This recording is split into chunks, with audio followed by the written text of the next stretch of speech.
Hello, and welcome to another mini pod, the next in the B2B summer sales series. We're in the dog days of summer right now. It's hot and everyone is on vacation, and I hate to be the bearer of bad news, but it will probably remain slow until after Labor Day.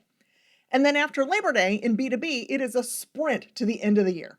Conference season goes quickly, and then November is hit and miss with two major holidays. Seems like everyone works for about 2 weeks in December before the major holidays steal the attention again. So it might only be the middle of August, but December 31st will be here before you know it, and now is the time to strategize for how to close the year strong. GTM Partners Research just reported that 56% of B2B companies missed revenue goals last year. If you're behind on your goals, congratulations, you're normal. All joking aside, I've been there too, and no matter how prevalent it is, it does not feel good. It's also hard to come from behind and win, so the sooner you start, the better.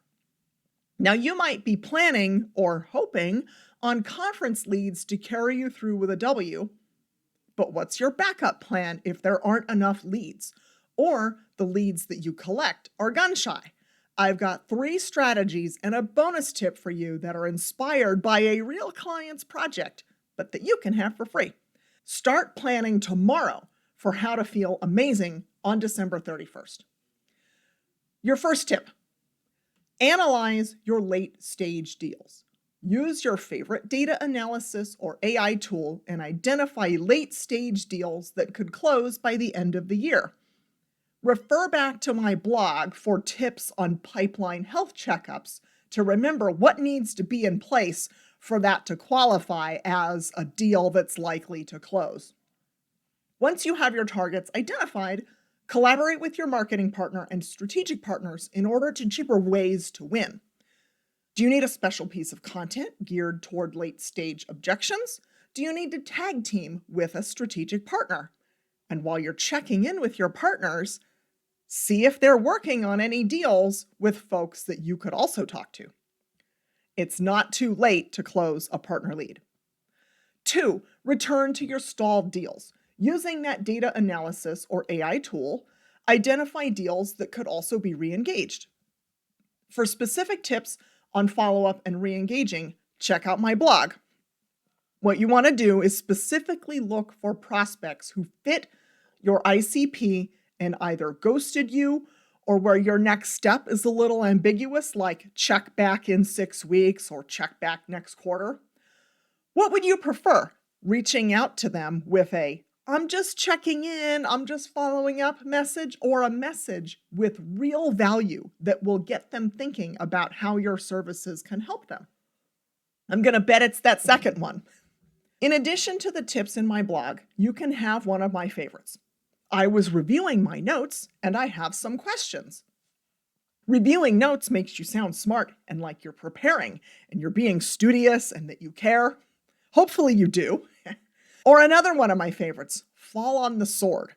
I know I'm supposed to check back in 6 months, but I failed to make note of what exactly we were going to review. Earn another meeting and then go back through discovery or deeper discovery and see if the deal makes sense to both parties.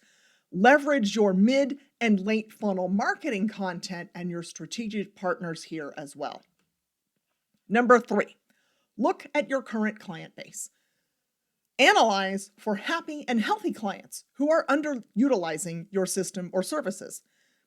Have you ever lost a client to a competitor because they didn't know that you offered a key feature or something that they needed and they went elsewhere to get it? That feels awful. So what's your plan to prevent that from happening again?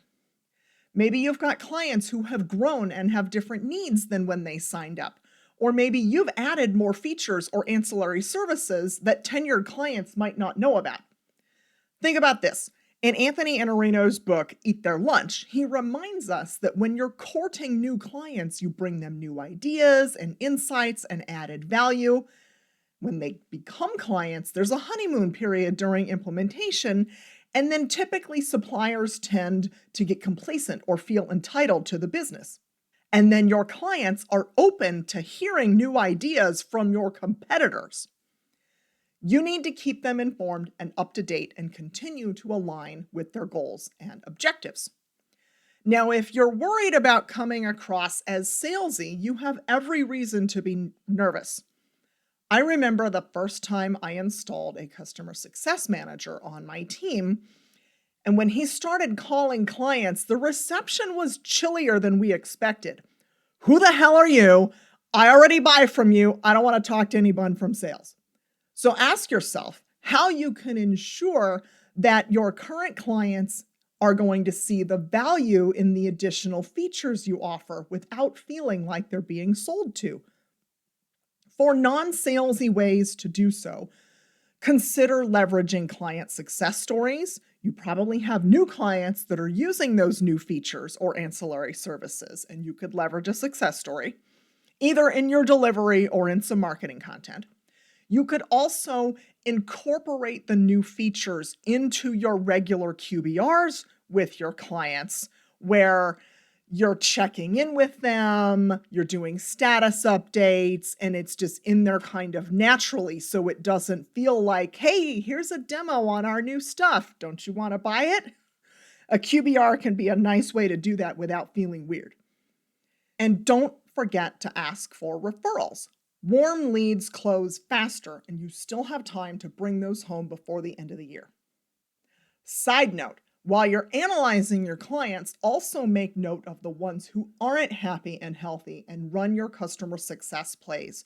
Those folks are going to be tempted to answer when your competitor calls this time of year.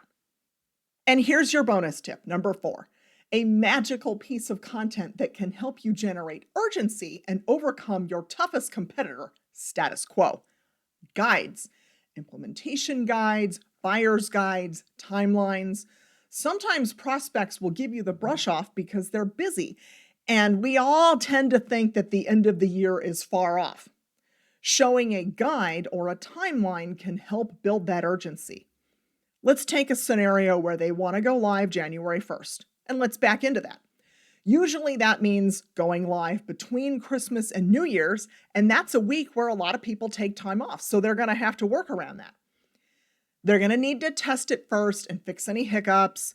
They're going to need to receive training. There's usually some sort of data install. There's implementation paperwork. There's a handoff from sales. There's getting the agreement out and signed. There's jibber. So even with a simple system or service, you could be looking at weeks worth of work. And then adding time for holidays and time off, you might be doubling that time. Backing into a desired live date shows that they can't wait on your project. And then the temptation to stick with status quo usually comes down to 2 things.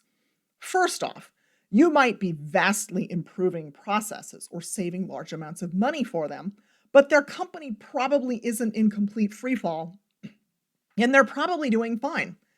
And top that off with their folks are busy, and if they tend to be doing fine, taking on a big project might not seem like it's worth it.